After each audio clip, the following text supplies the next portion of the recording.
नमस्कार, आप देख रहे हैं समाचार 18 न्यूज और आज हम ये खबर दिखाएंगे उत्तर प्रदेश के कानपुर नगर से।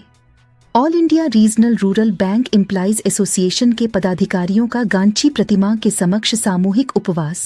All India regional rural bank employees union Kanpur unit के तत्वावधान में गांधी प्रतिमा फूलबाग पर सामूहिक उपवास कार्यक्रम आयोजित किया गया। बता दें कि ग्रामीण बैंकों की स्थापना के 50 वर्ष पूर्ण होने के उपलक्ष्य में देश भर के ग्रामीण बैंक अधिकारी और कर्मचारी 100 करोड़ ग्रामीण भारत के वासियों के आर्थिक हितों की रक्षा एवं उनके उज्जवल भविष्य के उद्देश्य से ये उपवास किया था, जो कि देश भर में अलग अलग प्रवर्तक बैंकों द्वारा संचालित ग्रामीण बैंकों को एक स्वतंत्र भारतीय राष्ट्रीय ग्रामीण बैंक के रूप में समामेलित करने की मांग कर रहे हैं।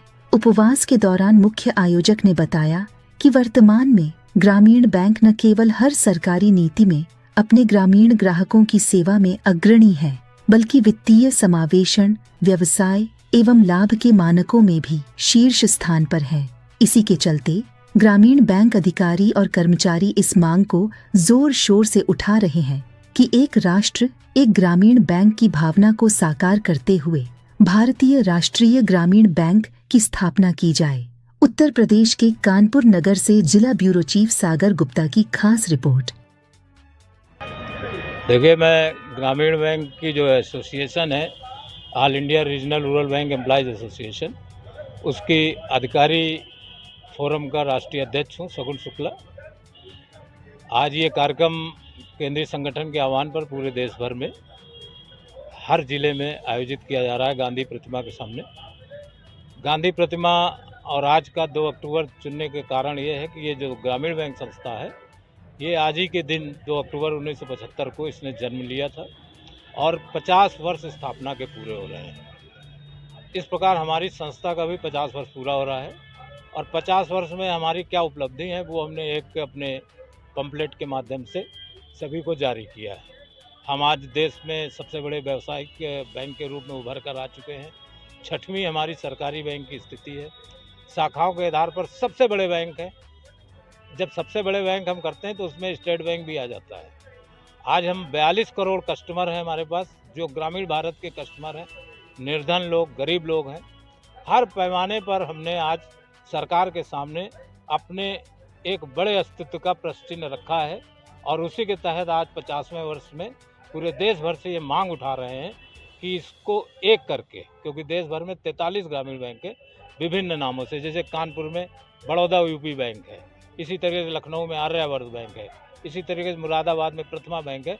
इस तरीके से अलग अलग नामों की ये बैंक समाप्त करते हुए एक बैंक बनाई जाए, भारतीय ग्रामीण बैंक उसका नाम दिया जाए और पूरे राष्ट्र भर को एक बैंक एक रूप में समर्पित की जाए।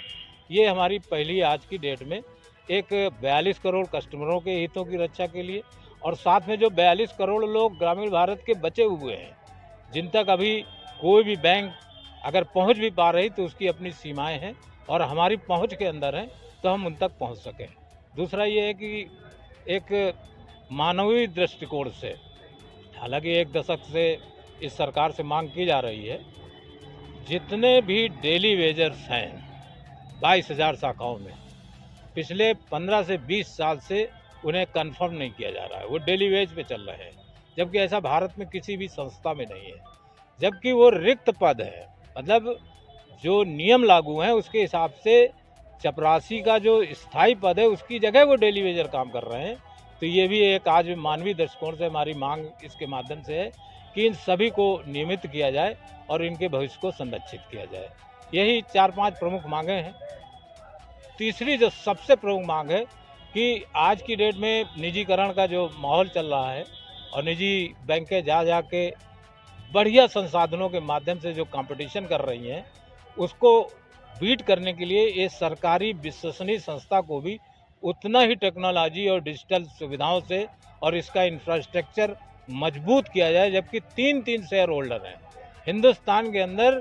किसी भी बैंकिंग उद्योग में भारत सरकार, राज्य सरकार और देश के नेशनलाइज बैंक 3 मालिक हैं इसके, और 3 सब सर्वोच्च मालिक इस संस्था का इंफ्रास्ट्रक्चर नहीं सही कर पा रहे हैं 50 साल में, इसकी भी हम लोग मांग कर रहे हैं कि ये इंफ्रास्ट्रक्चर सही किया जाए।